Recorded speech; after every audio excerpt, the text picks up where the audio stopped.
wassalatu wassalamu ala asrafil anbiya'i wal mursalin wa ala alihi wa sahbihi ajmain amma ba'du.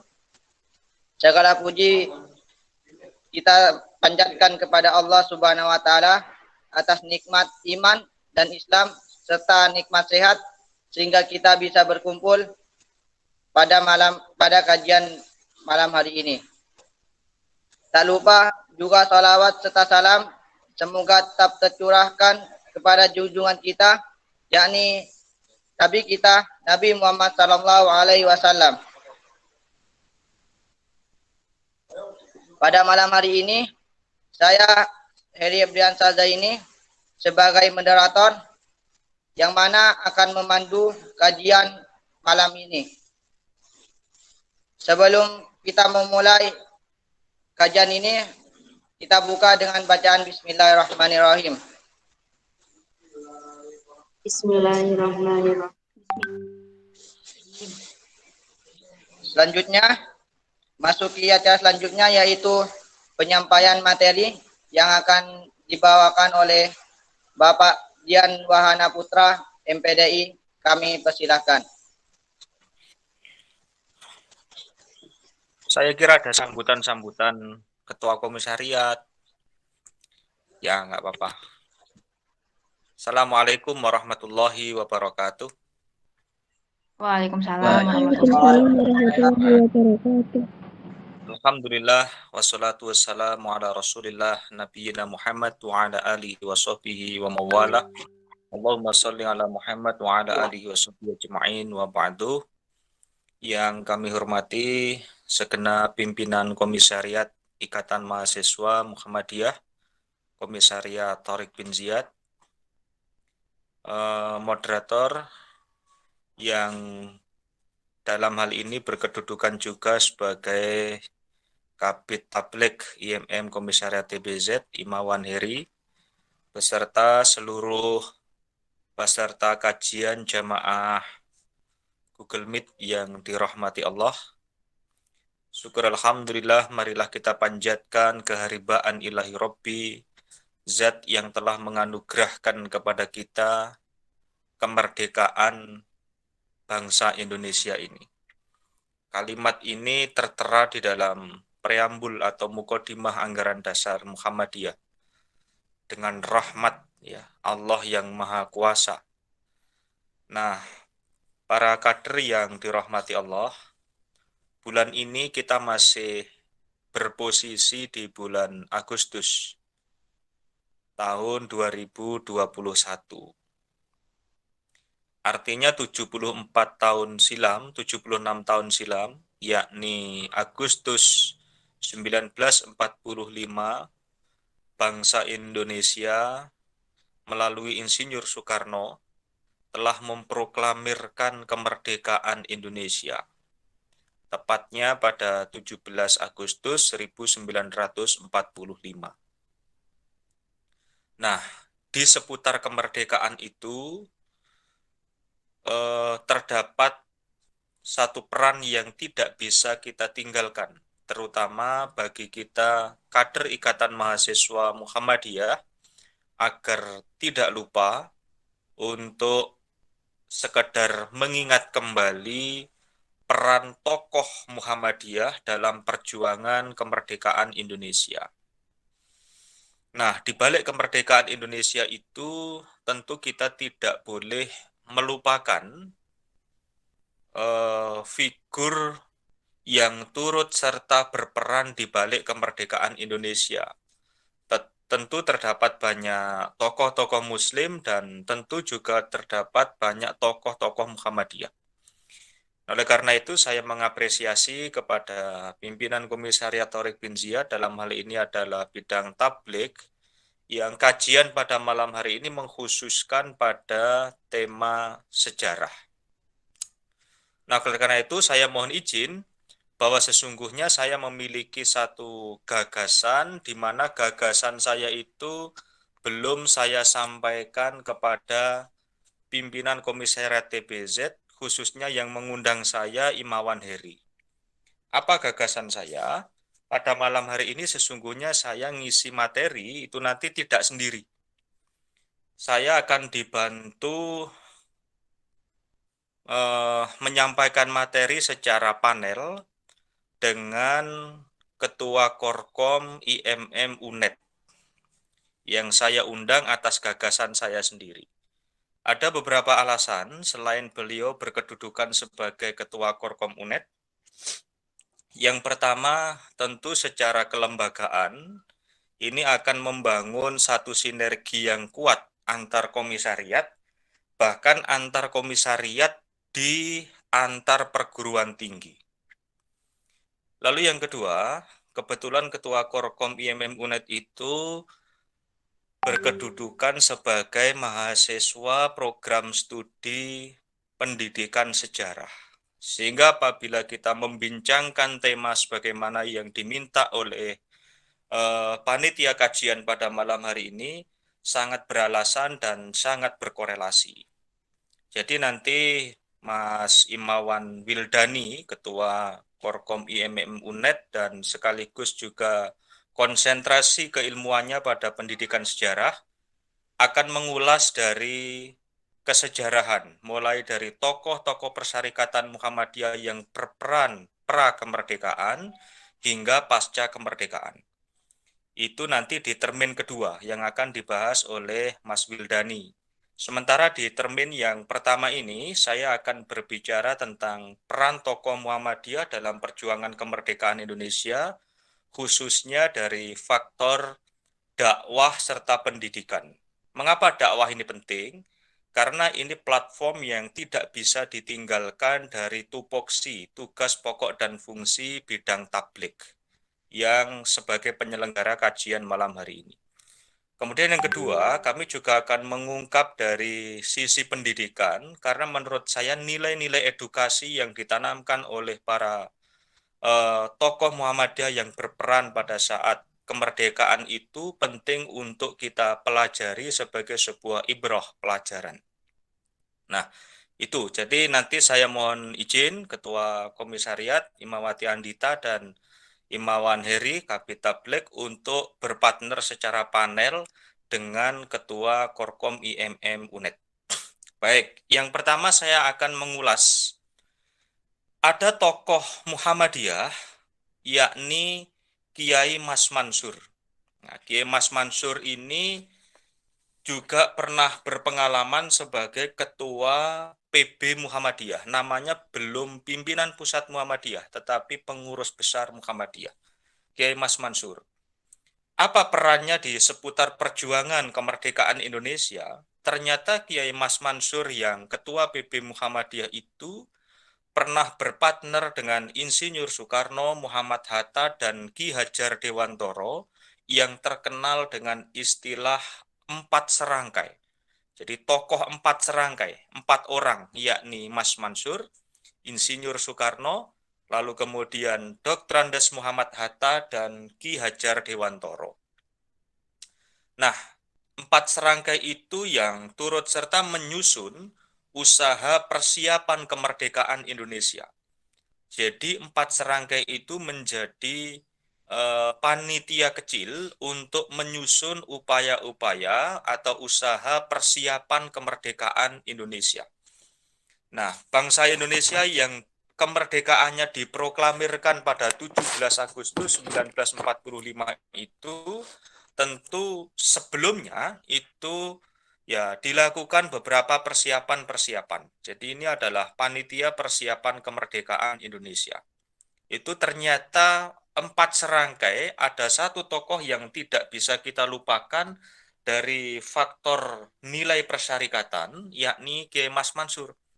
Dan kalau kita berbicara Soekarno, nanti Soekarno pun ini juga ada irisannya dengan persyarikatan Muhammadiyah.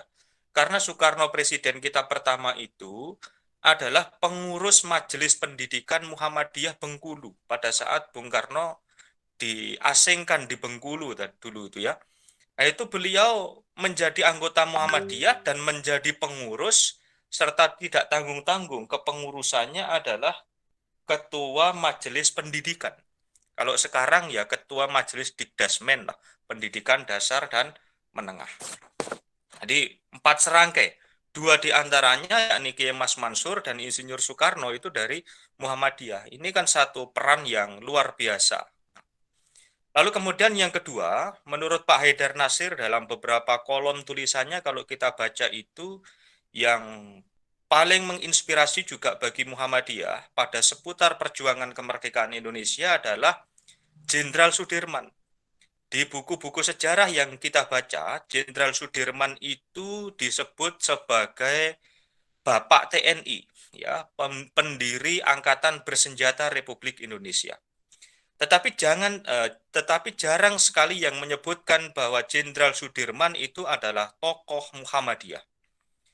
Jadi justru menurut Pak Haidar Nasir dalam kolomnya beliau menyebutkan kontribusi Muhammadiyah terbesar, ya, itu justru melalui Jenderal Sudirman. Pada saat Jenderal Sudirman turut serta pada perang gerilya dan melahirkan TNI itu, beliau disebut sebagai Bapak TNI karena belum ada tokoh dari dari TNI saat itu yang mencetuskan istilah TNI itu dari beliau, dari Jenderal Sudirman. Beliau siapa? Beliau adalah tokoh Muhammadiyah yang berkedudukannya juga sebagai tokoh Gerakan Kepanduan Hizbul Waton. Itu Jenderal Sudirman. Nah, dari sisi pendidikan bisa kami sampaikan bahwa bintara-bintara TNI, Tentara Nasional Indonesia, itu dididik dalam suatu sekolah namanya Sekolah Calon Bintara, yang disingkat dengan Secaba. Di Jember ini ada Secaba. Di timur kampus kita itu, kalau Anda dari Jalan Semeru menelusuri ke arah timur, lalu kemudian belok kanan sedikit, di situ Anda menjumpai Sekolah Calon Bintara, namanya Secaba. Di atas pintu gerbang Secaba, Sekolah Calon Bintara itu tertera tulisan ragu-ragu lebih baik kembali. Nah, ternyata kalimat itu mula-mula dicetuskan oleh Jenderal Sudirman, yang hari ini sebagai pelecut motivasi pendidikan tentara bahwa menjadi TNI ini mengenyam tugas yang sangat berat. Oleh karena itu jangan sampai ragu, ragu-ragu lebih baik kembali. Kalimat aslinya adalah bermuhammadiyah itu berat, ragu-ragu lebih baik kembali. Ini by quote by Jenderal Sudirman, ya. Jadi luar biasa sekali Jenderal Sudirman itu.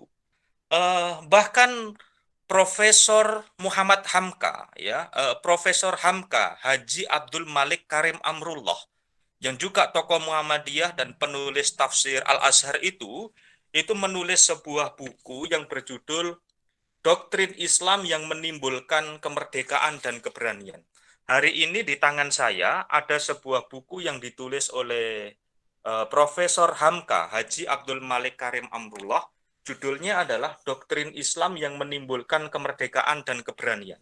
Pada buku ini, Muhammad Hamka mengulas tentang kepribadian Jenderal Sudirman karena kekagumannya Prof. Hamka terhadap Jenderal Sudirman yang luar biasa sekali. Apa disebut oleh Prof. Hamka di situ? Saya bacakan. Almarhum Bapak TNI Jenderal Sudirman, saya mengenal banyak sedikitnya pertumbuhan jiwa beliau sebagai seorang pemuda Muhammadiyah dalam kurung Hizbul Waton. Deskripsi yang seperti ini yang hari ini mulai hilang dari peredaran buku-buku sejarah kita. Tetapi Prof. Hamka berani mengatakan bahwa almarhum Bapak TNI Jenderal Sudirman, saya mengenal banyak sedikitnya pertumbuhan jiwa beliau sebagai seorang pemuda Muhammadiyah dalam kurung Hizbul Waton. Jelas-jelas beliau mengatakan bahwa pemuda Muhammadiyah dalam kurung Hizbul Waton. Dilanjutkan oleh Prof. Hamka begini. Saya pernah selapik seketiduran. Ini adalah kalimat majazi yang dinarasikan oleh Prof. Hamka, ya, seorang tokoh dari Minangkabau. Ya, beliau mengatakan, saya pernah sekelapik seketiduran. Pernah tidur bersama. Sebantal sekalang hulu dengan beliau di kongres-kongres Muhammadiyah. Jadi tokoh ini, Prof. Hamka ini betul-betul menggambarkan sosok Jenderal Sudirman ini sebagai pejuang yang sangat luar biasa. Di Kongres-Kongres Muhammadiyah ya, sebelum beliau jadi panglima, jadi sebelum Jenderal Sudirman dinobatkan sebagai panglima, sebagai Bapak TNI, ternyata Prof. Hamka yang penulis tafsir Al-Azhar itu, yang juga Prof. Hamka itu dinobatkan sebagai pahlawan nasional, mengakui atau mentestimonikan demikian tentang Jenderal Sudirman itu. Lalu kemudian Prof. Hamka melanjutkan begini. Beliau Jenderal Sudirman, saya Prof. Hamka itu memperoleh pelajaran tauhid. Jadi nilai keislamannya cukup tinggi sekali dan berarti keimanan Jenderal Sudirman ini sangat kental sekali. Ya, memperoleh pelajaran tauhid, pelajaran Islam yang berarti menyerahkan diri dengan sepenuhnya untuk Allah. Coba adik-adik bisa bayangkan, seorang Bapak TNI, Jenderal Sudirman, memiliki kualifikasi tauhid yang high misalnya, lalu kemudian memiliki wawasan keislaman yang luar biasa. Bahkan Prof. Hamka menyatakan yang berarti Jenderal Sudirman itu melakukan satu penyerahan diri dengan sepenuhnya untuk Allah. Hingga kemudian Prof. Hamka mengatakan, mengutip salah satu ayat Al-Quran, Innas solati wa nusuki wa mahyaya wa mamati lillahi rabbil alamin. Bahwa yang ada pada dada Jenderal Sudirman itu semata-mata hanya untuk Allah Subhanahu wa Ta'ala. Hidup dan matinya, ibadahnya itu hanya untuk Allah semata. Jadi bisa kita bayangkan perjuangan untuk merebut kemerdekaan Indonesia dengan tokoh Jenderal Sudirman ini memiliki satu karakter keagamaan yang cukup paripurna karena wawasan beliau tentang keagamaan dan tauhidnya sangat tinggi sekali hingga Prof. Hamka mengakui bahwa yang ada pada dada Jenderal Sudirman itu adalah sesungguhnya ibadahku, hidupku, dan matiku hanya Allah. Innas solati wa nusuki wa mahyaya wa mamati lillahi rabbil alamin. Bisa kita bayangkan bahwa apabila TNI kita hari ini memiliki satu sibghah atau memiliki satu celupan yang menteladani keteladanannya terhadap Jenderal Sudirman, betapa negara kita ini akan menjadi negara yang damai karena seluruh stakeholder TNI-nya yang ada di dalam hatinya itu adalah beribadah kepada Allah Subhanahu wa Ta'ala. Lalu kemudian juga jangan lupa di sana ada Insinyur Juanda. Lah ini juga tokoh Muhammadiyah.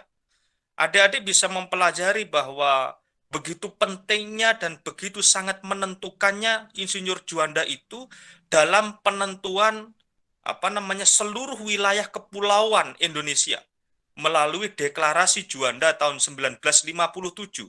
Ini yang menjadi pangkal tolak perjuangan Indonesia di PBB Perserikatan Bangsa-Bangsa yang menyatukan lautan dan daratan dalam satu kepulauan yang utuh. Sehingga perjuangan tersebut berhasil pada 1982 dengan diakuinya kesatuan laut dan daratan Kepulauan Indonesia oleh PBB dalam hukum laut internasional. Hukum laut internasional itu jadi yang memperjuangkan adalah Insinyur Juanda. Nah, Insinyur Juanda yang tokoh Muhammadiyah itu kemudian juga terkenal sebagai Bapak Kemaritiman. Nah, ini kan satu prestasi yang luar biasa. Lalu kemudian juga ada Ki Bagus Hadikusumo. Jangan lupa, Ki Bagus Hadikusumo ini adalah tokoh Muhammadiyah. Ki Bagus Hadikusumo pernah juga sebagai Ketua PB Pengurus Besar Muhammadiyah. Di mana peran beliau pada saat perjuangan kemerdekaan Indonesia? Ternyata salah satu tokoh yang menggagas, yang menginisiasi preambul atau pembukaan UUD 1945 itu adalah Ki Bagus Hadikusumo. Dan tentu selain pengalaman beliau untuk menggagas preambul atau pembukaan UUD 1945 itu dibawa oleh Ki Bagus Hadikusumo ke Perserikatan Muhammadiyah untuk menyusun pembukaan Mukodimah Anggaran Dasar Muhammadiyah.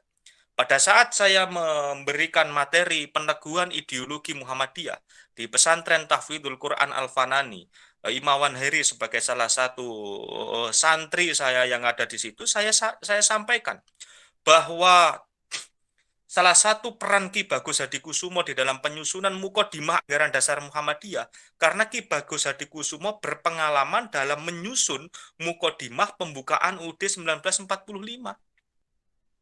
Nah, ini yang kita sebagai anggota IMM itu tidak bisa melupakan jasa-jasa dari tokoh Muhammadiyah tersebut. Masih banyak yang lain. Ada Siti Walidah ya, karena beliau itu adalah istri Ki Haji Ahmad Dahlan yang juga sebagai pahlawan nasional. Bahkan juga tertulis di salah satu narasi sejarah Muhammadiyah, pahlawan nasional diantaranya adalah Fatmawati, istri Bung Karno. Mengapa? Ya karena beliau adalah istrinya Bung Karno, istri Ketua Bidang Pendidikan dan Pengajaran Muhammadiyah Bengkulu. Nah, lalu kemudian masih banyak yang lain. Ada Mr. Kasman Singodimedjo. Itu juga bagian daripada tokoh-tokoh persyarikatan Muhammadiyah yang berperan dalam perjuangan kemerdekaan Indonesia. Pertama, adik-adik, bahwa tokoh-tokoh itu tadi yang kita sebutkan, walaupun secara acak ya, tentu keberanian dia untuk melawan kolonialisme atau penjajahan, terutama adalah penjajahan Belanda, karena penjajahan Belanda itu sangat lama sekali, 3,5 abad atau 350 tahun. Kalau di hatinya itu tidak ada iman, niscaya ini tidak akan kuat. Artinya dari sisi tablik, karena ini diselenggarakan oleh bidang tablik ya, kita membela agama Allah itu, termasuk diantaranya adalah membela negara ini, karena ada satu kaidah yang mengatakan bahwa hubul watoni minal iman, bahwa cinta tanah air itu sebagian dari iman. Kalau di hati kita tidak ada kekuatan iman, tidak ada kekuatan tauhid, maka kita ini tidak akan berani melawan penjajahan. Sebagaimana yang ditanamkan pada tokoh-tokoh tadi itu, mengapa mereka begitu getolnya mau ya memperjuangkan kemerdekaan Indonesia, karena kecintaannya terhadap Indonesia, dan tentu keberanian itu ditopang oleh iman. Bahkan menurut Prof. Hamka di dalam buku yang berjudul saya sebut tadi, Doktrin Islam yang Menimbulkan Kemerdekaan dan Keberanian, tokoh-tokoh kita bisa merebut kemerdekaan dan di dalam hatinya ada keberanian itu karena didasari dengan iman. Tanpa iman tidak akan bisa bergerak. Jadi luar biasa sekali peran daripada tingkat spiritualitas seseorang terhadap nilai kejuangannya untuk membela bangsa ini. Nah, artinya kalau hati kita sesungguhnya semakin ciut nyalinya di dalam membela bangsa dan negara kita ini, pertanyaan mendasarnya adalah di mana kualifikasi keimanan kita? Ini yang nanti akan kita diskusikan, dan tentu sebagaimana yang saya sebutkan tadi itu, saya akan berpartner dengan pemateri berikutnya. Saya akan panel, jadi nanti diskusinya setelah pemateri kedua saja menyampaikan. Tentu dari sisi kesejarahan, Mas Wildani yang sebentar lagi akan menyampaikan materi ini akan lebih runtut lagi, karena beliau akan membagi pada saat pra-kemerdekaan dan pasca kemerdekaan. Beliau akan mengungkap tokoh-tokoh Muhammadiyah yang perannya sangat sentral sekali dalam perjuangan kemerdekaan Indonesia. Kiranya dari saya cukupkan sekian, saya berikan ke Mas Heri, dan sekaligus saya mohon izin Mas Heri langsung memberikan ke pemateri panel saya, yakni Mas Wildani. Mohon maaf saya tidak konfirmasi sebelumnya, bukan karena apa, ya memang disengaja seperti ini. Kurang lebih mohon maaf. Assalamualaikum warahmatullahi wabarakatuh. Waalaikumsalam wabarakatuh. Baik, selanjutnya saya serahkan kepada Mas Wildani. Kepadanya dipersilahkan. Baik, bisa didengar suara saya? Bisa, tapi wajahnya belum nampak. Ya, ini saya nampakkan. Ya, dinampakkan dulu. Oh ya. Terima kasih kepada Prof. Dian. Sebelumnya, saya pribadi selaku Ketua Korkom UNED meminta maaf karena saya jelaskan dulu alur konsep yang dibawa oleh Prof. Dian ini ya.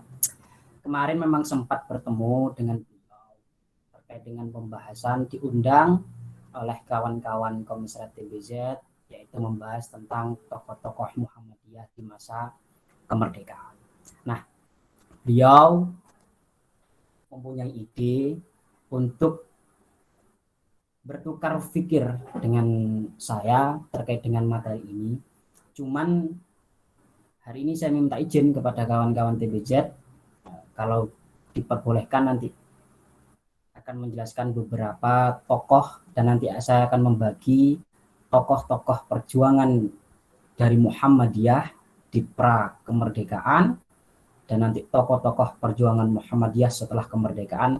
Kalau sebenarnya kalau mau membahas terkait dengan tokoh-tokoh Muhammadiyah yang berperan sangat besar untuk bangsa ini, serasa mulai dari masa pergerakan Indonesia tahun 1908 hingga 1971, banyak sekali tokoh-tokoh Muhammadiyah yang sumbangsihnya terkait dengan tenaga pikiran untuk bangsa kita.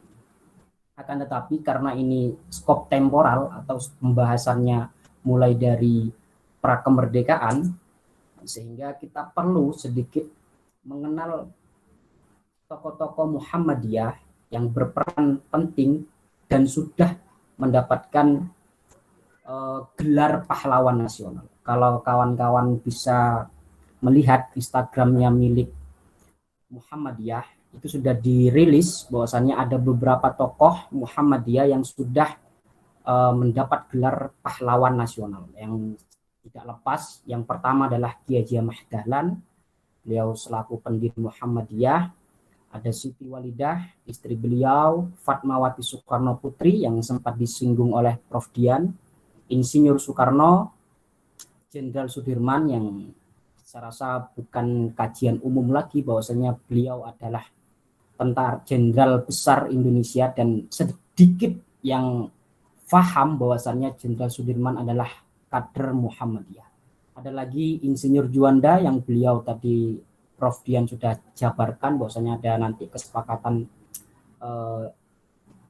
dijuluki sebagai Bapak Maritim. Ada Kiai Haji Fahrudin, ada Hamka, ada Gatot Mangku Praja, Kiai Haji Mas Mansur, beliau tadi sudah disebutkan oleh Prof. Dian, ada Ki Bagus Hadikusumo, ada Kasman Singodimejo, ada Nani Wartoboni. Beliau ini sedikit cerita, beliau ini adalah pejuang Muhammadiyah dari Gorontalo. Beliau ini sangat getol perjuangannya untuk NKRI, karena beliau juga mempunyai prinsip bahwasannya negara kesatuan ini perlu dibangun bersama-sama, terutama untuk masyarakat timur. Dan ada lagi Abdul Qahar Muzakir, mungkin kawan-kawan kalau dulu di SMA juga tidak asing dengan nama ini, tapi kawan-kawan asing bahwasannya Abdul Qahar Muzakir ini adalah tokoh Muhammadiyah. Dan yang terakhir adalah AR Baswedan. Tapi dalam skop temporal setelah kemerdekaan dan pasca Orde Lama juga muncul tokoh-tokoh Sufi Muhammadiyah yang saya sering sebut dan saya sering kutip dalam diskusi saya, yaitu beliau AR Fahrudin, Ketua Umum Muhammadiyah. Kiprah beliau selama menjabat sebagai Ketua Muhammadiyah, beliau banyak mencetuskan pemikiran dalam dunia pendidikan. Nanti sedikit saya akan bahas dan ada bukunya Muhammadiyah dan Pendidikan di Indonesia. Mungkin saya sedikit nanti membahas tersebut. Cuman kembali lagi kepada skep temporal pra kemerdekaan. Ada beberapa tokoh yang tadi sudah Prof. Dian sebutkan. Maksudnya ada Jenderal Juanda, ada Kasman Singodimejo, ada Mas Mansur, dan ada Jenderal Sudirman, serta tidak lepas pula perjuangan dari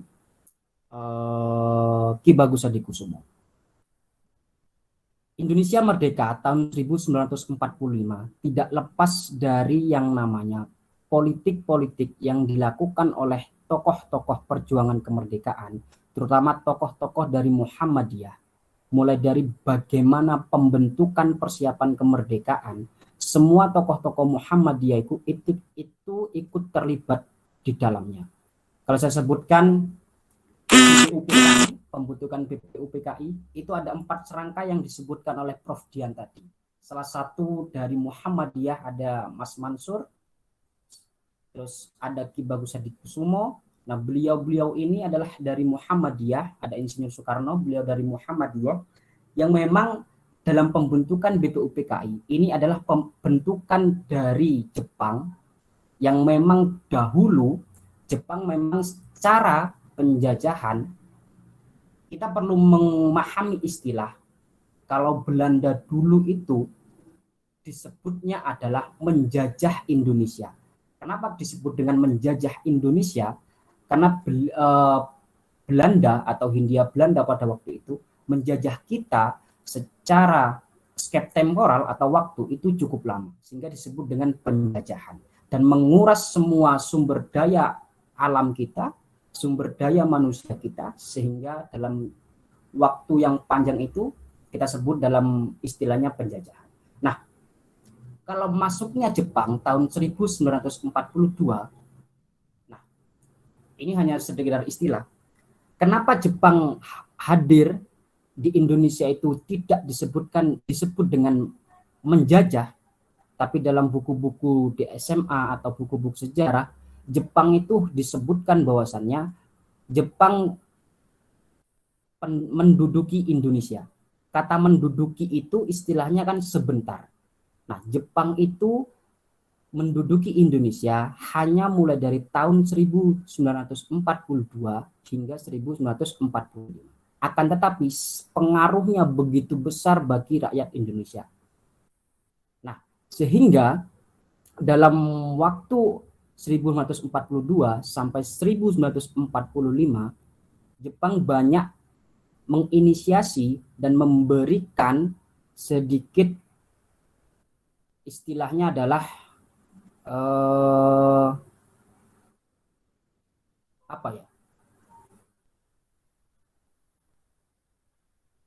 pujian ataupun saran-saran untuk Indonesia yang lebih baik, katanya begitu.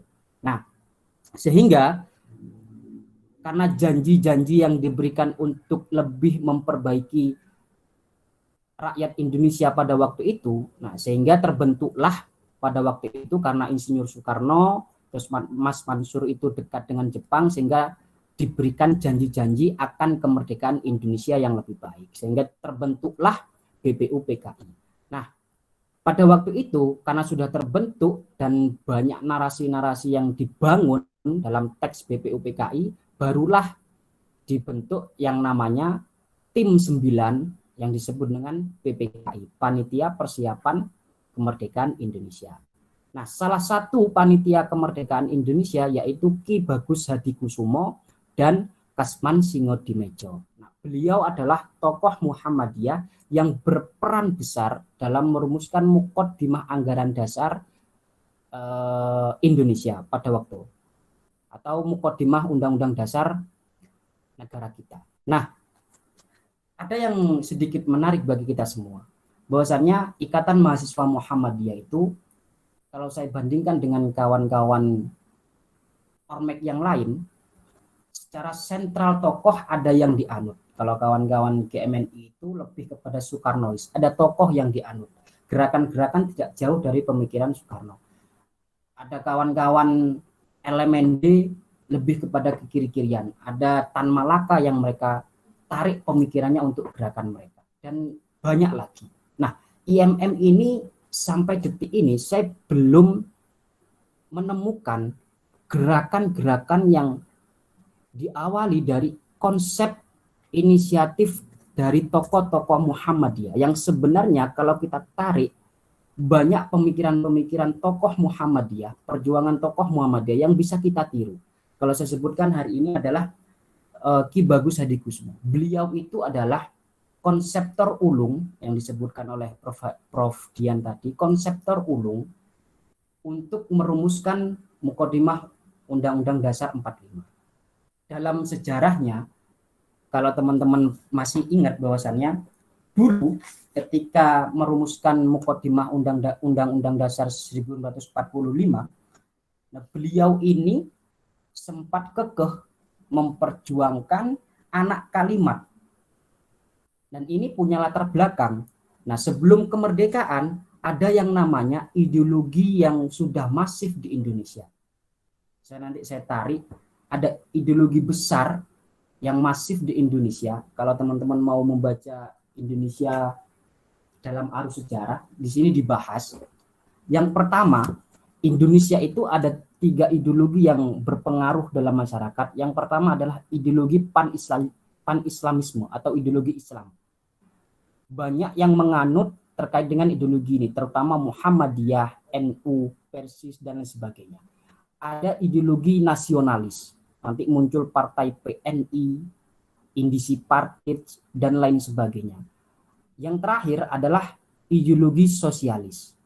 Nanti muncul banyak partai-partai dan organisasi yang bergerak dengan pemahaman sosialis, ada PKI dan sebagainya. Nah, ketika sidang PPKI yang dilakukan oleh Panitia 9, terutama dari tokoh-tokoh Muhammadiyah, itu terjadi dialek yang begitu keras sehingga membutuhkan negosiator-negosiator yang ulung untuk bagaimana tiga ideologi ini menyusun mukadimah Undang-Undang Dasar tidak saling bertengkar atau tidak saling konflik.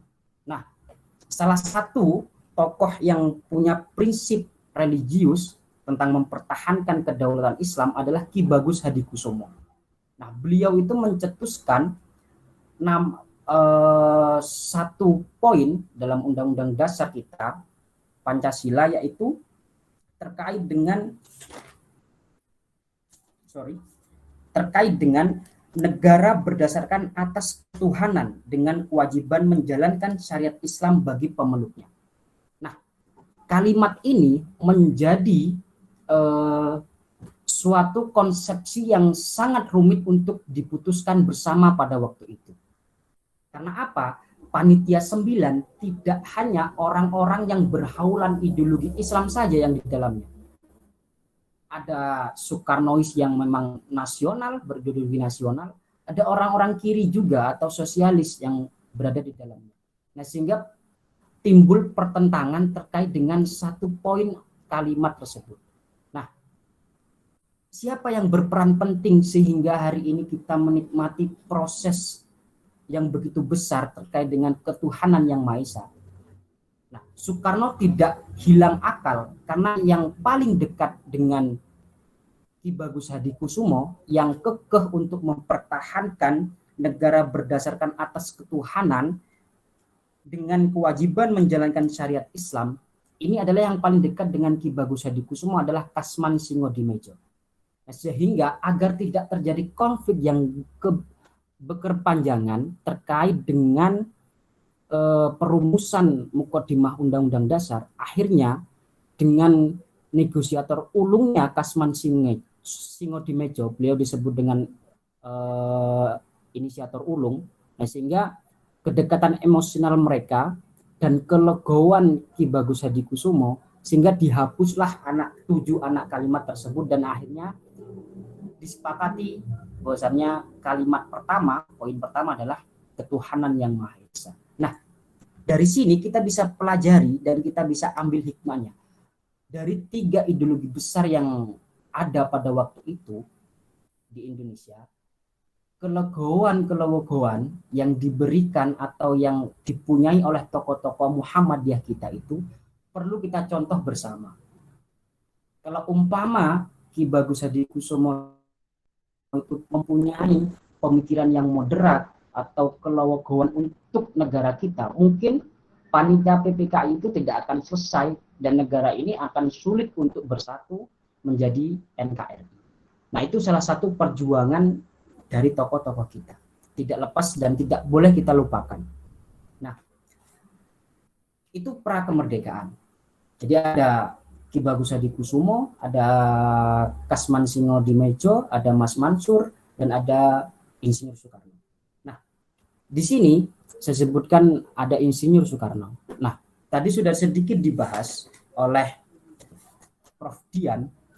Nah, Insinyur Soekarno ini adalah sebenarnya secara historis beliau ini masih menjadi murid dari Kiai Haji Ahmad Dahlan. Karena pada waktu itu tahun 1920-an Kiai Haji Ahmad Dahlan sering ke Surabaya untuk bertemu dengan Sartono Kartodirjo. Nah, Sartono Kartodirjo ini adalah rekan dari Kiai Haji Ahmad Dahlan. Nah, berhubung Sartono Kartodija ini juga adalah mempunyai murid, yaitu Insinyur Soekarno, Samaun, dan Agus Salim. Nah, secara tidak langsung ketika kehadiran Ki Haji Ahmad Dahlan, Soekarno juga tertarik dan ingin mempelajari bagaimana prinsip hidup Ki Haji Ahmad Dahlan. Sehingga ketertarikan itu dan alur historis itu yang membuat Insinyur Soekarno sehingga pada tahun 1930 disahkan punya kartu anggota Muhammadiyah dan diangkat menjadi Majelis Pendidikan pada waktu itu, tahun 1930. Nah, kebetulan juga di Bengkulu, nah ini jadi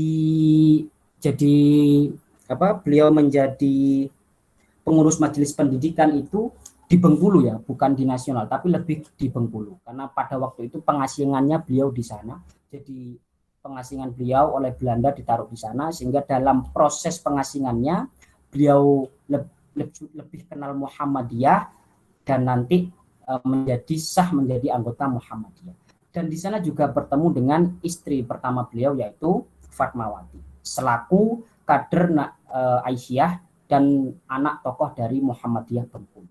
Nah, proses-proses ini yang tidak boleh kita lupakan sebagai kader Muhammadiyah. Nah, sekarang kita lanjut kepada tokoh-tokoh Muhammadiyah yang berjuang setelah kemerdekaan. Nah, kalau saya sebutkan ada beberapa tokoh. Yang pertama, Kasman Singodimedjo itu sangat berperan di negara kita, Kesatuan Republik Indonesia, di pasca kemerdekaan. Nah, beliau itu banyak menjabat di beberapa lembaga pemerintahan dengan menyumbangkan beberapa pemikiran beliau. Nah, pada tahun 1945 sampai 1946, beliau diangkat oleh Insinyur Soekarno sebagai Jaksa Agung. Nah, setelah beliau menjabat sebagai Jaksa Agung, nah beliau juga diangkat kembali pada waktu itu di Kabinet Amir Syarifuddin, karena Indonesia pada waktu itu ada Kabinet Amir Syarifuddin 1, Kabinet Amir Syarifuddin 2, nanti Amir Syarifuddin didepak oleh Soekarno, diganti dengan Kabinet Hatta. Nah, masuk lagi dalam dunia pemerintahan, Kasman Singodimedjo ini menjadi Menteri Kehakiman di Kabinet Amir Syarifuddin II.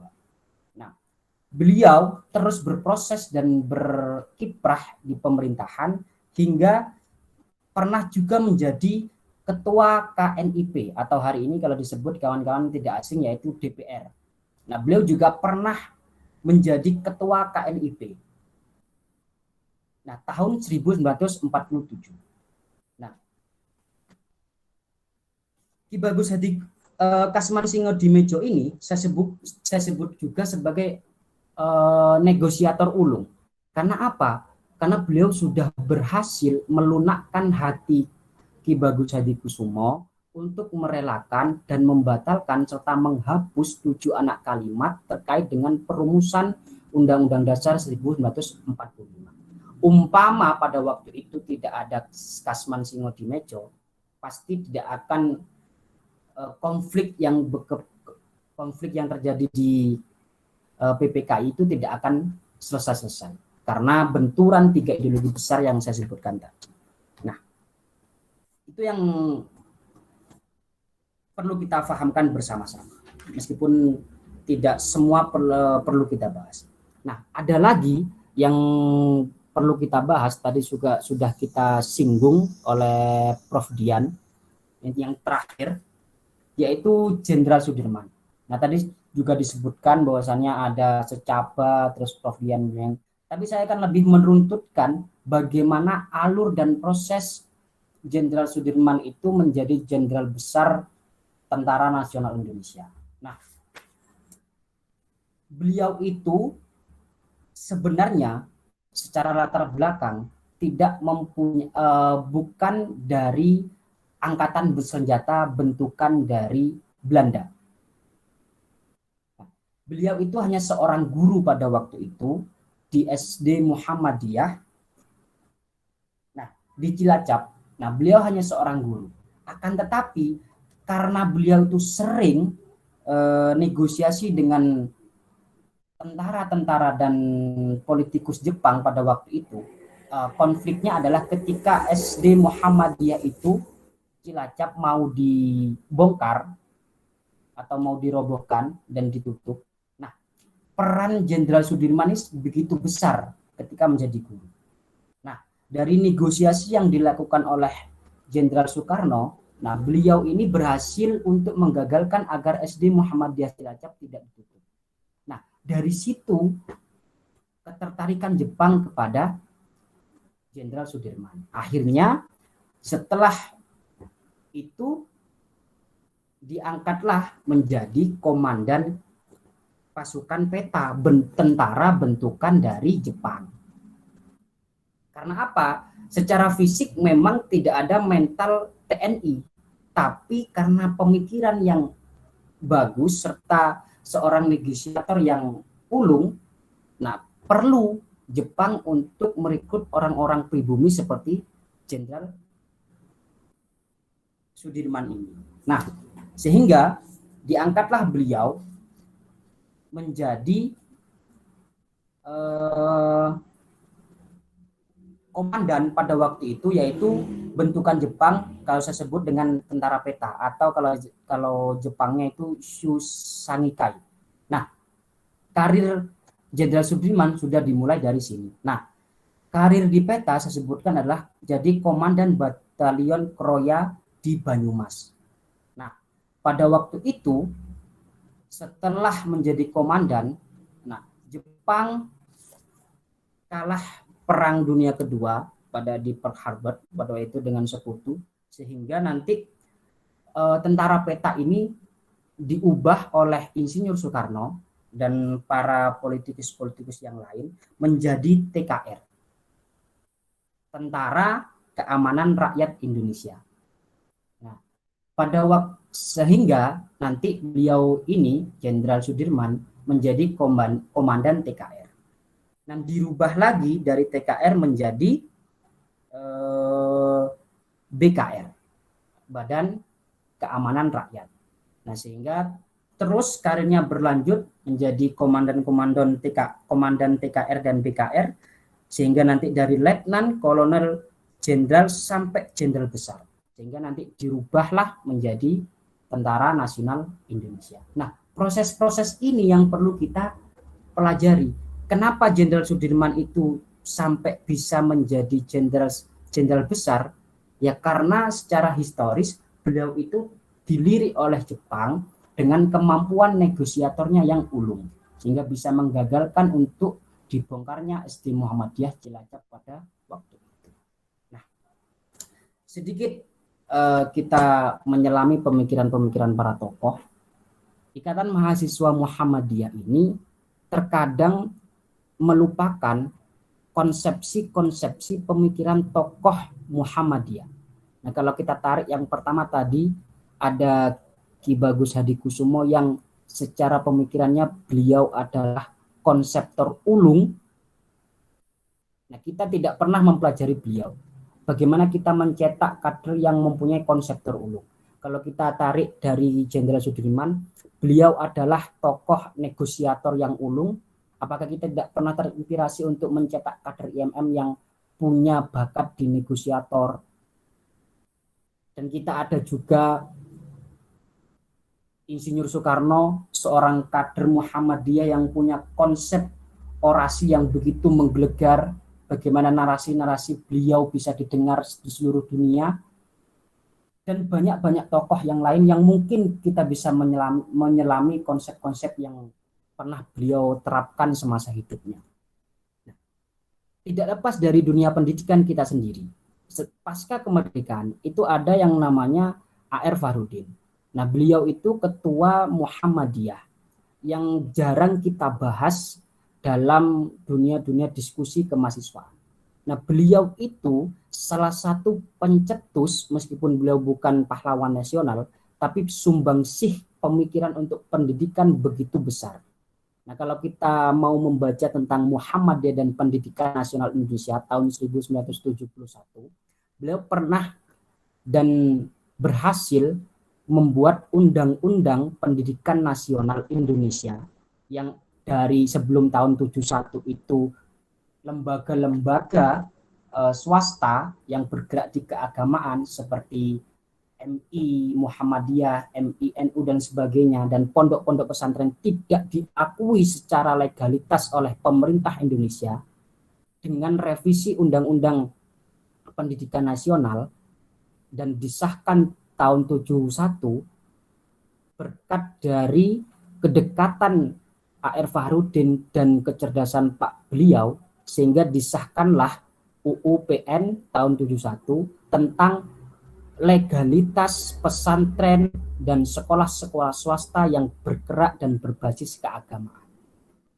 Nah, kalau kita mau menyelami lagi pemikiran Pak A.R. Fahrudin, begitu luas dan banyak sekali. Beliau disebut dengan tokoh sufi Indonesia, beliau dipanggil Yai A.R. Fahrudin, dan banyak lagi konsep-konsep yang dibawa oleh beliau. Salah satu yang saya sebutkan, hasil dari Universitas Muhammadiyah Yogyakarta itu adalah hasil dari negosiasi A.R. Fahrudin dengan Soeharto pada waktu itu. Meskipun biaya yang diberikan oleh Soeharto pada waktu itu terbilang cukup besar untuk membangun Universitas Muhammadiyah Yogyakarta, yaitu sekitar 300 juta. 300 juta kalau uang pada tahun 71 ya begitu besar sehingga muncullah Universitas Muhammadiyah Yogyakarta. Nah, mungkin itu yang bisa saya sampaikan. Terima kasih dan mohon maaf jika pembahasannya terlalu banyak dan tidak mudah difahami. Sebatas itu, terima kasih. Assalamualaikum warahmatullahi wabarakatuh.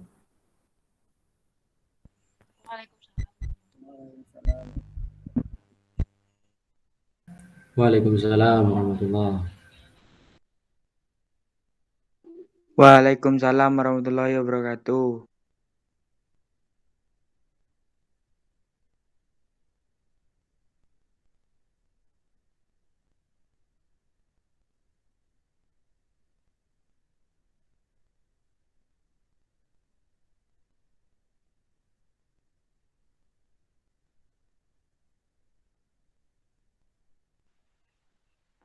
Baik, mohon maaf sebelumnya, sepertinya moderator sedang terkendala jaringan, jadi sementara saya ambil alih dulu terkait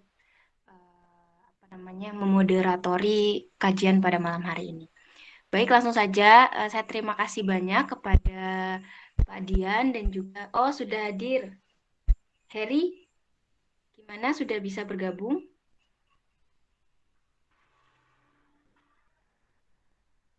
Iya, Pak. Jaringannya sudah aman ya?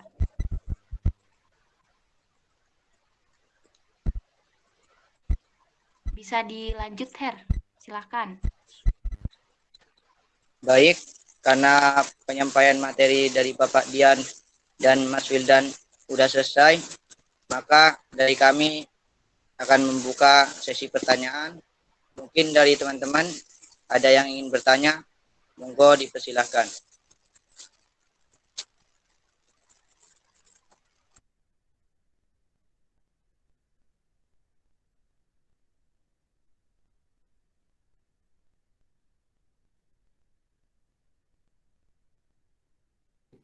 Mas, izin bertanya. Ya, monggo.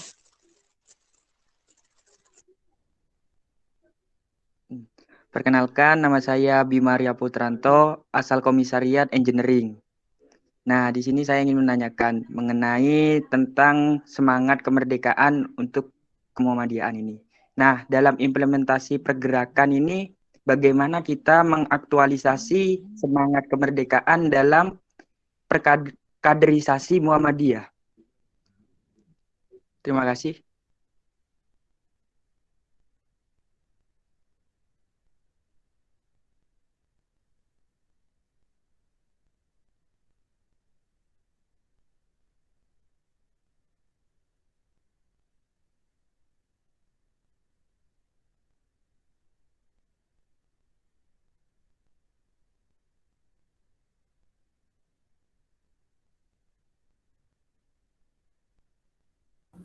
Prof Dian keluar ini ya.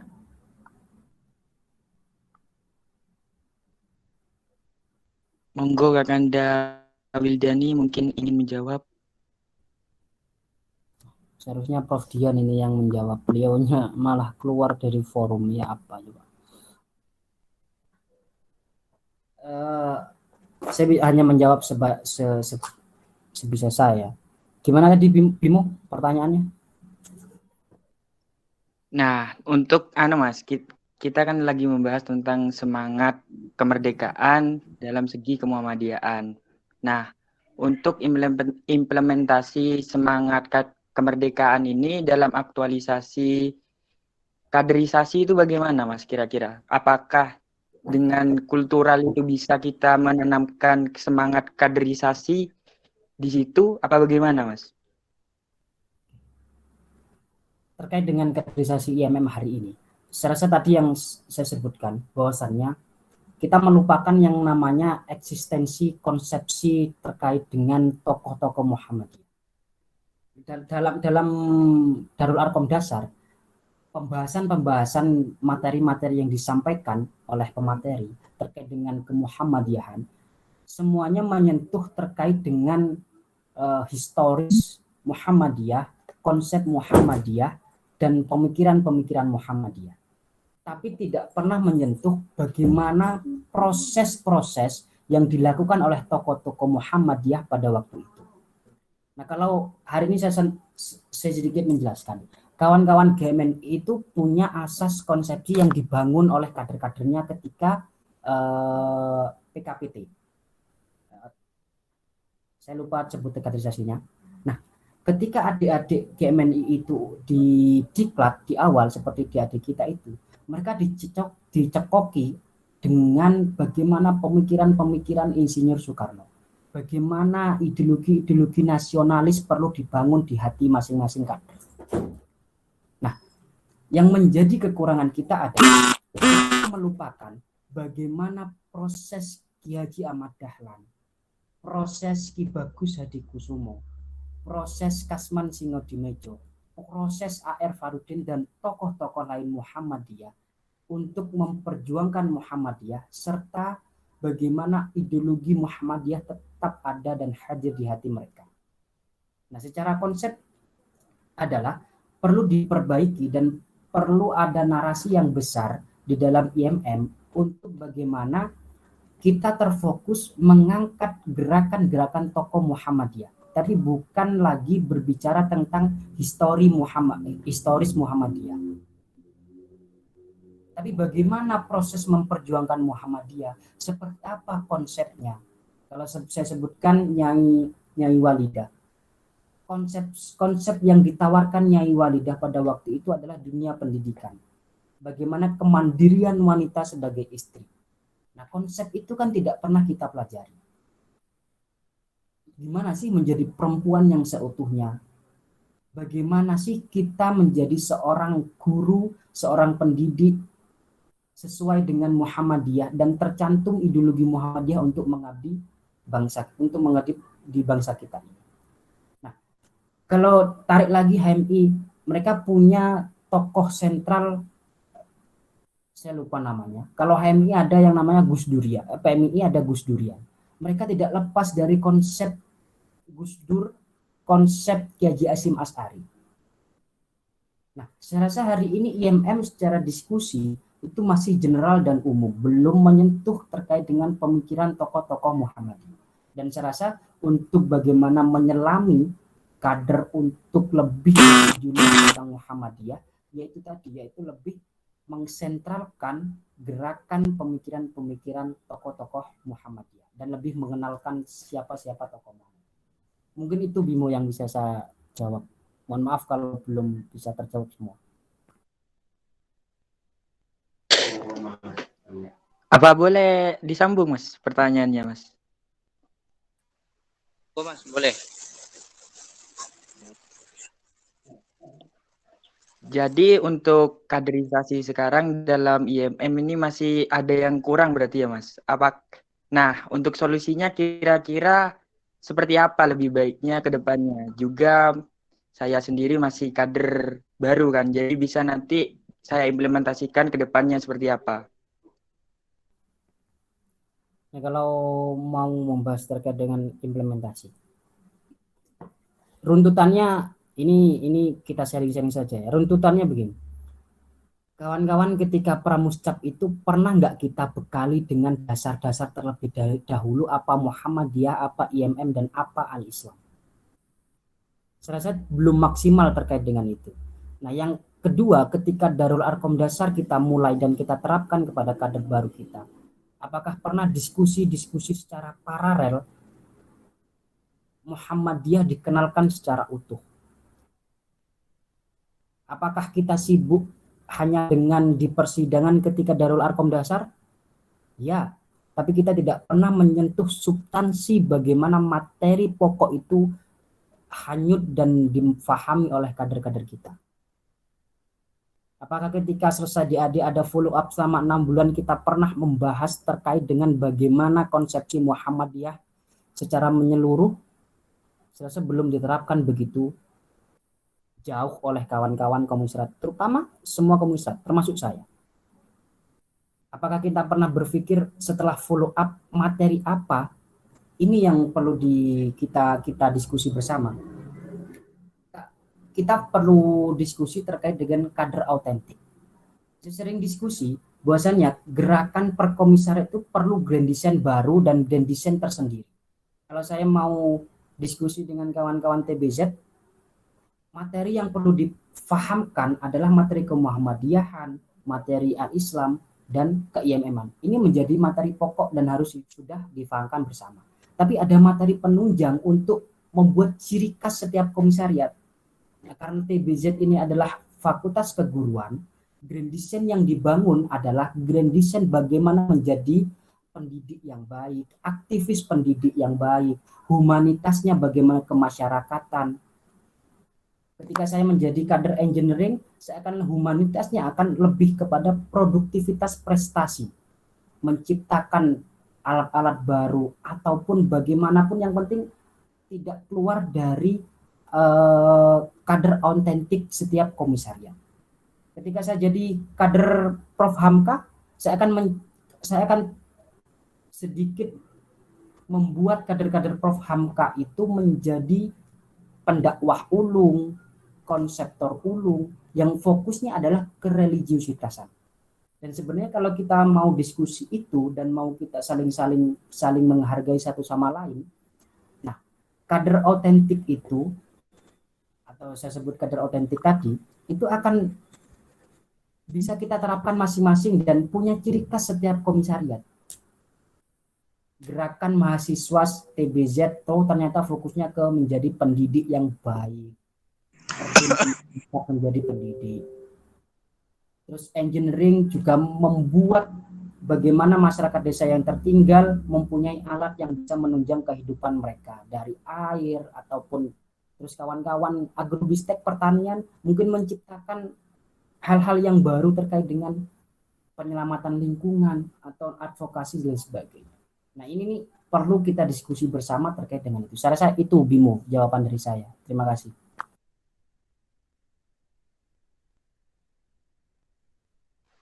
Baik Mas, terima kasih Mas untuk jawabannya. Oh, terima kasih Kanda. Terima kasih kepada Mas Wildan atas jawabannya. Mungkin dari teman-teman ada lagi yang ingin bertanya? Monggo dipersilahkan. Izin bertanya. Iya, monggo Mbak Dida. Baik. Assalamualaikum warahmatullahi wabarakatuh. Waalaikumsalam warahmatullahi wabarakatuh. Sebelumnya saya mewakili seluruh pengurus dan juga kader dari Assalamualaikum. Waalaikumsalam warahmatullahi wabarakatuh. Oke, saya lanjutkan. Saya mewakili seluruh pimpinan komisariat dan kader berterima kasih banget terhadap pemateri. Jadi ada perspektif baru dari seorang, insya Allah menjadi sejarawan ke depan. Itu tentu akan menambah wawasan juga bagi kami dan akan membentuk diskursus yang lebih dinamis lagi dalam kajian pada malam hari ini. Baik, langsung saja menanggapi dari apa yang disampaikan oleh pemateri Mas Wildani tadi terkait bagaimana sih kita memahami sejarah. Nah, tadi ada hal yang menarik memang dari yang disampaikan Mas Wildani bahwa hari ini kader-kader IMM atau mungkin secara lebih khusus kita melihat generasi-generasi muda hari ini sebagian besar mungkin bisa dikatakan masih terjebak dalam sejarah gitu loh. Bahkan beberapa kali saya sempat mengikuti kajian-kajian keagamaan juga yang berhubungan dengan bagaimana perkembangan Islam di dunia.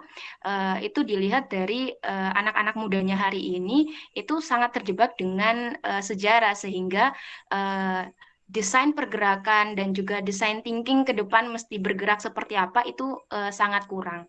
Nah, tentu dalam hal ini bagaimana kita itu sangat amat penting bagi saya dan juga mungkin bagi beberapa orang di forum ini.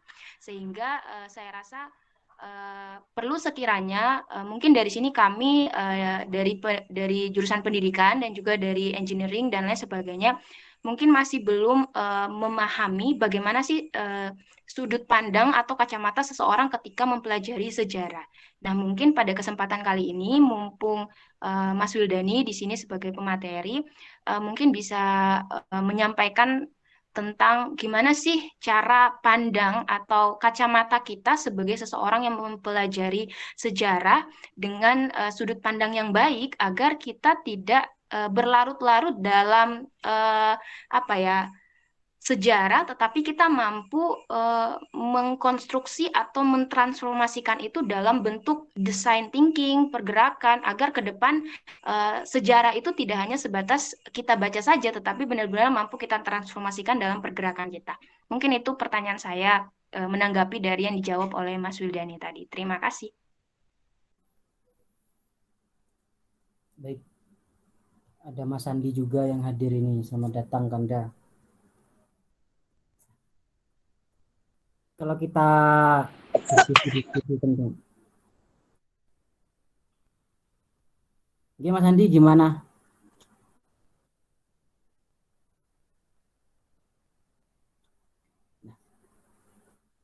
Kalau dalam belajar sejarah itu kan ada yang namanya objektivitas, subjektivitas. Nah, memandang sejarah itu tidak hanya sebatas objektivitas, tapi perlu subjektivitas yang dibangun bersama-sama.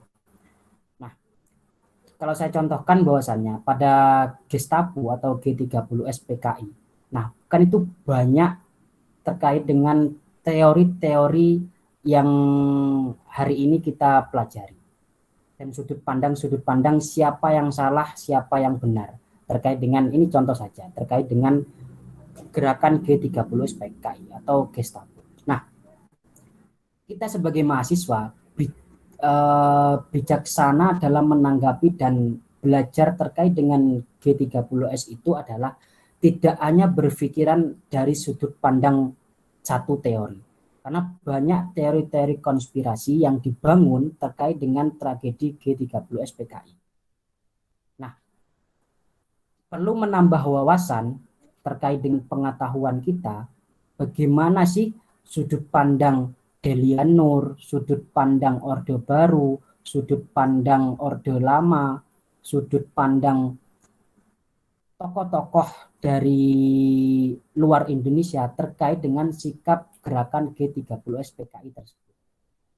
Nah, sehingga nanti kita sebagai kader Muhammadiyah itu tidak hanya bersudut mempunyai pemikiran hanya ternyata yang salah ini, tapi tidak itu, tapi memunculkan bahwasannya G30 SPKI itu sebagai pembelajaran kita bagaimana menyikapi dan membuat kita belajar bahwasanya pada zaman dahulu gerakan itu menjadi gerakan yang sangat berpengaruh dan bagaimana konflik Indonesia terjadi.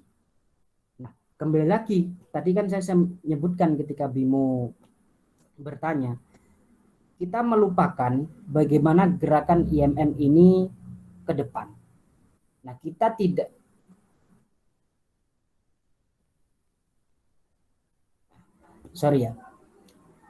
kita melupakan bahwasanya pemikiran tokoh Muhammadiyah tidak pernah kita selami secara penuh atau secara dalam. Kadang kita disibukkan dengan diskusi-diskusi tentang hanya sejarah Muhammadiyah atau gerakan Muhammadiyah, tapi kita tidak pernah berdiskusi tokoh A bagaimana pemikiran dan gerakan beliau untuk Muhammadiyah.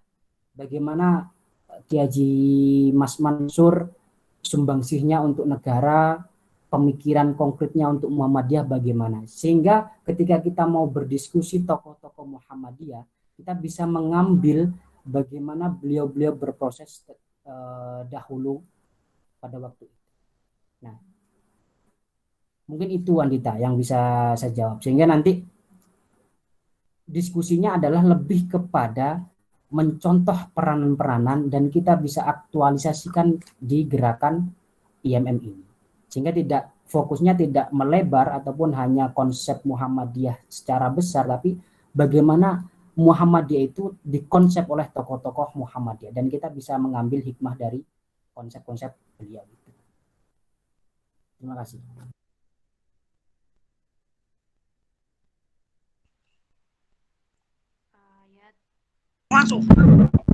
Terima kasih Mas Wildan. Berarti dari yang disampaikan Mas Wildani tadi bahwa memang benar ya selama ini kajian-kajian yang diadakan hampir sebagian besar itu hanya membahas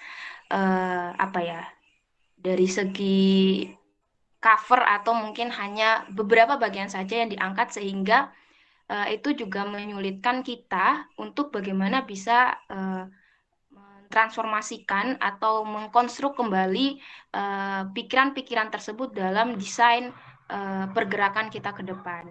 Baik, mungkin ini bisa menjadi masukan juga buat kami dan mungkin untuk komisariat-komisariat lain juga. Ke depan mungkin kami bisa sama-sama mendesain kajian-kajian atau membuat satu dialektika yang lebih mendalam lagi membahas Muhammadiyah, tidak hanya dari segi pergerakan secara kelompok, tetapi orang-orang yang menggerakkan Muhammadiyah itu sendiri, bagaimana desain pemikirannya mereka agar juga bisa lebih mendalam gitu memahaminya. Baik, terima kasih Mas Wildan, sangat bagus. Itu saja mungkin dari saya. Saya tanya Mas.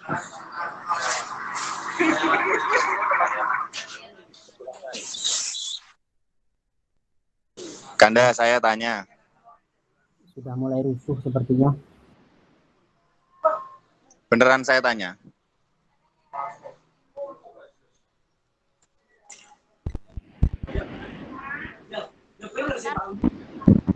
Mungkin diizinkan atau tidak moderator? Iya, monggo Mas. Silakan. Oh iya, tadi kan Kanda Wildani itu memberikan pernyataan bahwasanya kita sebagai kader IMM atau sebagai mahasiswa yang bernaung di bawah Muhammadiyah dalam konsep ini, saya ingin bertanya, tadi kan Mas Wildani mengatakan bahwasanya pentingnya kita belajar sejarah, apalagi tentang Muhammadiyah yang kita kita berafiliasi bersama. Jadi mungkin pertanyaan saya sederhana. Dalam perumusan Pancasila, saya ingin bertanya siapa tokoh Muhammadiyah yang berani dan mencetuskan dalam penghapusan 7 kata di dalam teks Pancasila. Mungkin itu. Terima kasih, Kanda. Assalamualaikum, saya izin tanya juga.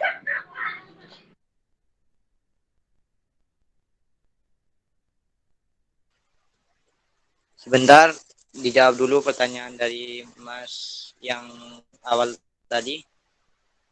Monggo kepada Mas Wildan dijawab terlebih dahulu.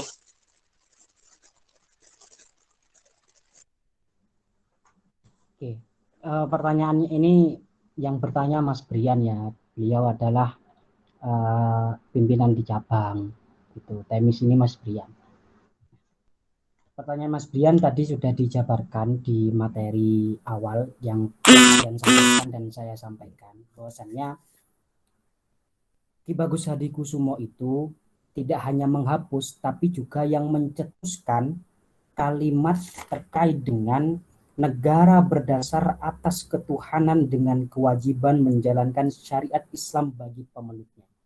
Nah, dalam Undang-Undang Dasar 45, Mukadimah Undang-Undang Dasar 45, beliau itu yang mencetuskan poin pertama dari Pancasila kita, yaitu negara berdasar atas ketuhanan dengan kewajiban menjalankan syariat Islam bagi pemeluknya.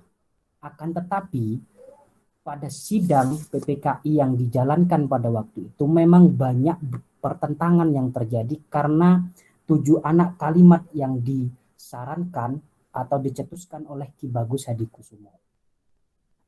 Sehingga pada waktu itu Soekarno menginisiasi untuk berbicara kepada Kasman Singodimedjo selaku Muhammadiyah juga, tokoh Muhammadiyah, beliau Kasman Singodimedjo, untuk berbicara secara hati ke hati untuk agar Ki Bagus Hadikusumo mau legowo dan menerima untuk menghapus 7 anak kalimat, yaitu dengan kewajiban menjalankan syariat Islam bagi pemeluknya. Nah, sehingga atas lobbying dan kelegowoan hati yang dilakukan oleh Ki Bagus Hadikusumo atas inisiatif dari Kasman Singodimedjo, akhirnya diputuskanlah untuk dihapus anak kalimat tersebut. Jadi yang mencetuskan dan merumuskan kalimat pertama dari Pancasila adalah Ki Bagus Hadikusumo. Akan tetapi karena banyak pertentangan, karena di Indonesia tidak hanya mayoritas masyarakat Islam saja dan banyak agama-agama yang lain, nah, sehingga Insinyur Soekarno minta bantuan kepada Kasman Singodimedjo karena beliau sahabat akrabnya Ki Bagus Hadikusumo agar mau menghapus 7 anak kalimat tersebut. Begitu Mas Brian. Ngapunten kalau jawabannya kurang memuaskan. Terima kasih Kanda Wildani.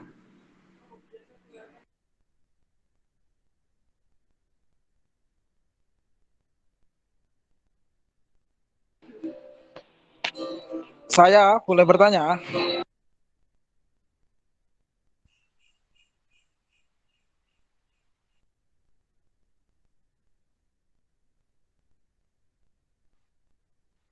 Silakan Mas Andi, sepertinya moderator sedang terkendala, jadi bisa langsung Mas Andi sampaikan pertanyaannya.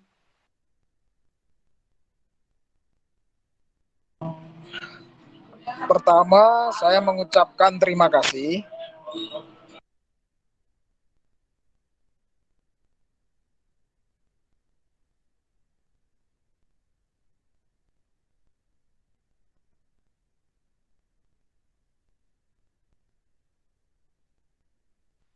Mohon maaf Mas, suaranya tidak terdengar. terdengar lagi. Ya, sudah Mas. Pertama saya terima kasih. Yang kedua, memang saya mengapresiasi TBZ di tengah kekeringan diskusi, ternyata masih ada. Terus kebetulan tadi Prof Dian kan ngabari ada kajian anak-anak.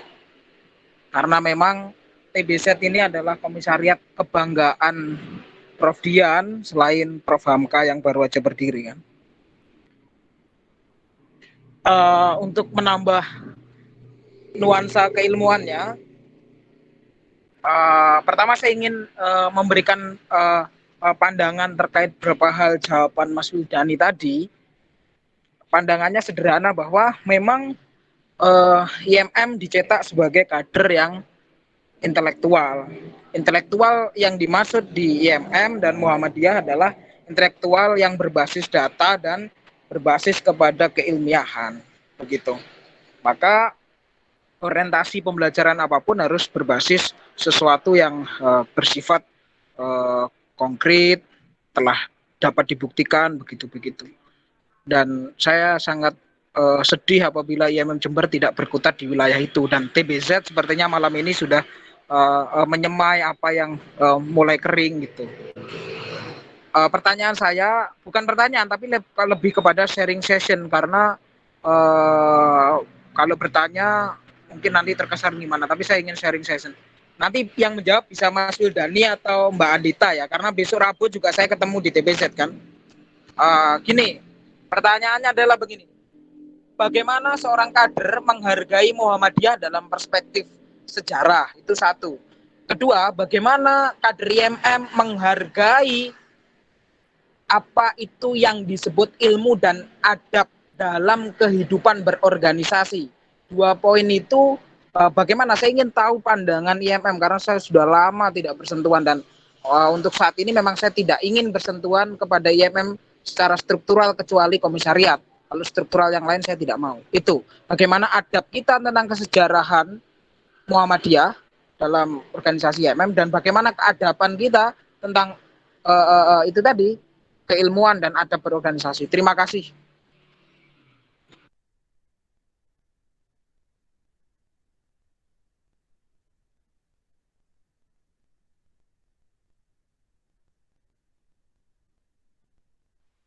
Oke, baik. Terima kasih Mas Andi atas pertanyaannya. Sekadar informasi, karena moderator sedang terkendala jaringan, jadi insya Allah nanti akan saya handle. Baik, langsung saja kepada pemateri. Bisa menjawab pertanyaan dari Mas Andi. Ada 2 pertanyaan tadi. Kepada Mas Wildani, disilakan. Terima kasih, tidak melepas hormat kepada Mas Andi. Sebenarnya saya rasa Mas Andi sudah paham terkait dengan jawaban yang pertanyaan yang dilontarkan oleh Mas Andi. Cuman sebatas menjawab sepengetahuan saya saja, saya akan menjawab terkait dengan pertanyaan pertama. Bagaimana seorang kader Ikatan Mahasiswa Muhammadiyah menghargai sejarah dalam konteks adab tadi, keilmuan sejarah. Nah, kalau saya pribadi selaku mahasiswa pendidikan sejarah, saya tetap akan konsisten bagaimana sejarah itu tidak dilupakan oleh kita pribadi atau saya pribadi. Hingga dalam disiplin ilmu yang hari ini saya lakukan, diskusi-diskusi tentang kesejarahan, mengenal bagaimana konsep-konsep gerakan pada masa lalu dan konsep-konsep tokoh masa lalu itu, dengan ya hari ini apa yang dilakukan TBZ ini adalah bentuk bagaimana menghargai sejarah yang perlu kita pelajari bersama. Nah, perlunya gerakan-gerakan IMM yang dibangun atas dasar contoh konkret konsep yang dilakukan oleh oleh tokoh-tokoh masa lalu, sehingga kita tidak akan bisa belajar kalau kita tidak pernah mempelajari bagaimana terkait dengan kejadian pada masa lalu. Nah, sehingga ya kita sebagai mahasiswa, saya pribadi sebagai mahasiswa sejarah, apa yang hari ini saya lakukan pasti hasil dari yang saya pelajari, saya dengarkan, saya contoh, sehingga saya aktualisasikan hari ini dengan sedikit merubah dan memberikan kreativitas untuk menyesuaikan di zaman hari ini. Nah, mungkin itu jawaban dari saya Mas Andi terkait dengan pertanyaan yang pertama. Mungkin yang kedua, mungkin Mbak Andita bisa sharing-sharing bagaimana kader IMM terkait dengan menghargai keilmuan. Baik, terima kasih Mas Wildani atas kesempatannya. Saya coba boleh menanggapi? Oh iya, silakan Mas, boleh.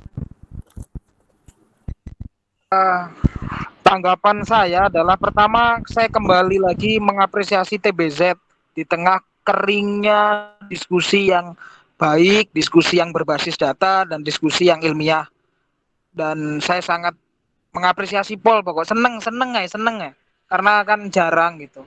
Terus yang kedua, saya menambahkan bahwa menghormati sejarah dalam perspektif anak IMM itu sederhana. yaitu silahkan buat atau tinggalkan sejarah baik ketika berproses di MM.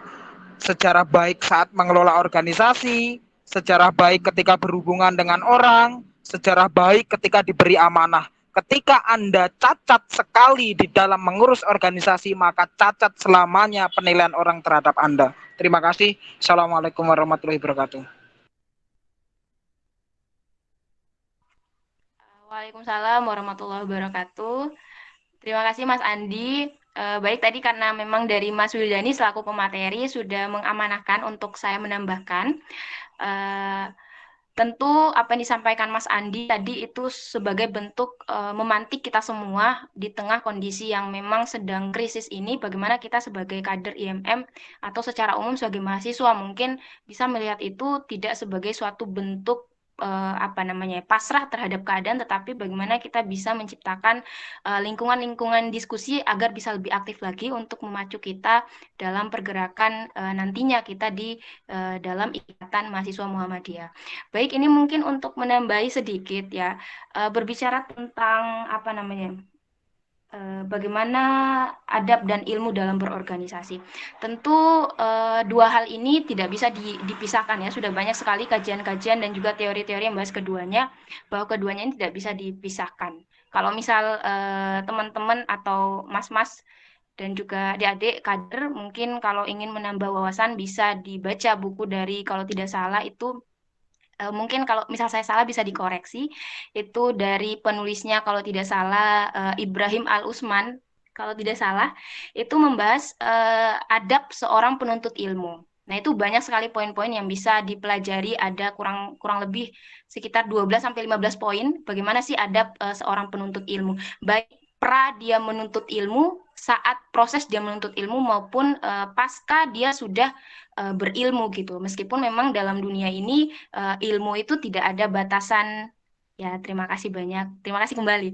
Tidak ada batasan keilmuan ya, karena kalau kita lihat ilmu dunia saja itu sudah banyak, apalagi ilmu Allah itu sudah banyak sekali. Sehingga ketika belajar itu pasti tidak akan selesai, karena ilmu Tuhan Allah itu sangat luas sekali.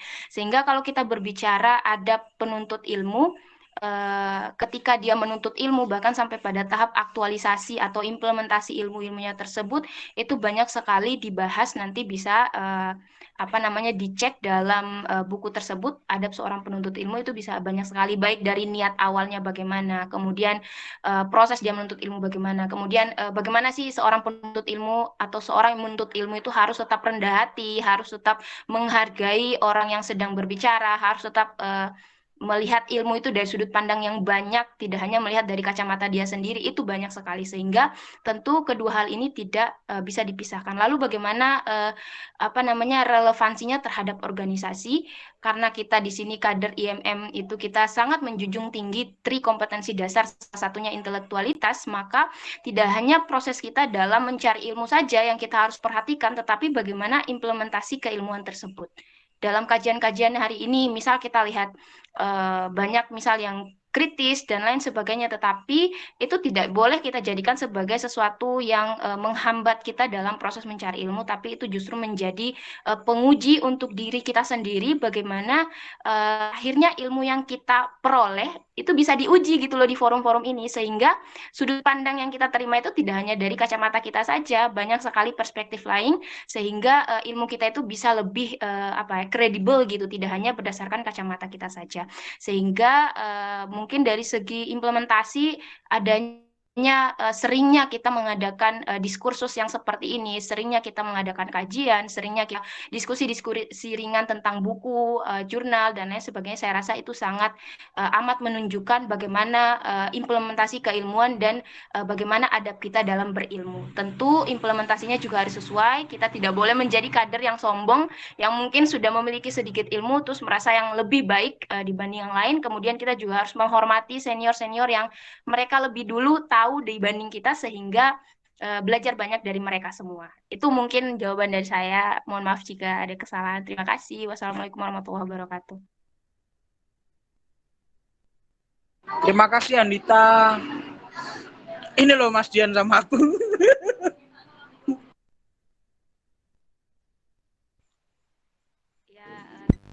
kasih kembali Mas Andi, terima kasih sudah memantik kami. Baik, langsung Tinggal bersuara. ada beberapa menit untuk pemateri kita Mas Wildani. Karena moderator masih belum bergabung, mungkin kepada teman-teman jika ada pertanyaan lain berkaitan dengan tema kita pada hari ini atau mungkin ada pertanyaan yang Mantap, Andita. Heri mana, Andita? jaringannya Pak, jadi saya moderator. Oke, tetap semangat. Oke Pak, terima kasih banyak Pak Dian. Oke, baik teman-teman, masih adakah pertanyaan lagi sebelum kita akhiri?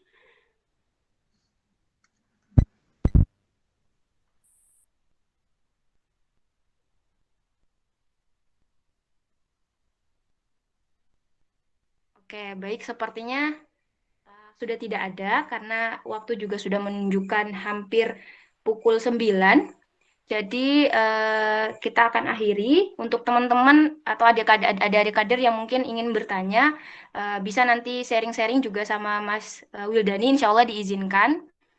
Kemudian nanti video ini juga akan kami up di YouTube. Jadi mungkin kalau ada pertanyaan bisa ditanyakan langsung di kolom chat. Nanti insya Allah akan diproses oleh teman-teman TBZ. Baik, itu saja mungkin sebelum kami tutup. Kami ingin mendengar closing statement mungkin dari pemateri. Dalam hal ini yang masih di forum ada Mas Wildani, mungkin bisa memberikan sedikit closing statement buat pegangan kami ke depan dalam berorganisasi lebih baik, terutama yang berhubungan dengan tema kajian pada malam hari ini. Kepada Mas Wildani, disilahkan. Oke, terima kasih kepada Mbak Andita.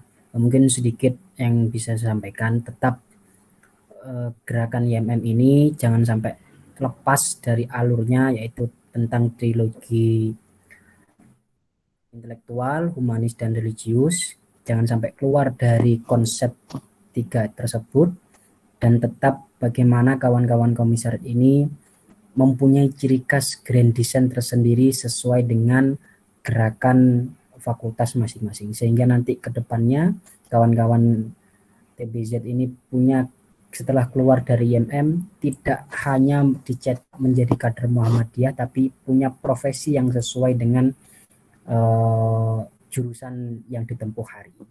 Dan tak lupa, mungkin yang sedikit yang akan saya sampaikan, yaitu khairun nasi anfa'uhum linnas, sebaik-baik manusia adalah yang bermanfaat bagi manusia yang lain. Tetap berfastabiqul khairat, perbanyak kegiatan dan diskusi serta aktualisasi. Mungkin itu saja. Sekian dari saya. Assalamualaikum warahmatullahi wabarakatuh. Waalaikumsalam. Warahmatullahi wabarakatuh. Terima kasih banyak kepada Mas Wildan sudah menyempatkan waktu mau berdiskusi bersama kami. Mungkin itu saja kajian pada malam hari ini. Saya ucapkan terima kasih banyak kepada teman-teman yang sudah bergabung, baik dari kader-kader IMM Thoriq bin Ziyad sendiri maupun kader-kader komisariat lain. Ada Mas Zaki sudah bergabung juga dari Profamka. Terima kasih banyak. Kemudian ada teman-teman dari engineering juga. Terima kasih banyak. Semoga ke depan kita bisa mengadakan, ya, terima kasih kembali kajian-kajian lebih sering lagi. Mungkin itu saja. Saya mewakili seluruh teman-teman komisariat mengucapkan terima kasih dan mohon maaf jika dalam proses kajian kami terdapat hal-hal yang tidak berkenan. Langsung saja saya tutup. Billahi fisabil haq fastabiqul khairat. Wassalamualaikum warahmatullahi wabarakatuh. Terima kasih semua. Waalaikumsalam.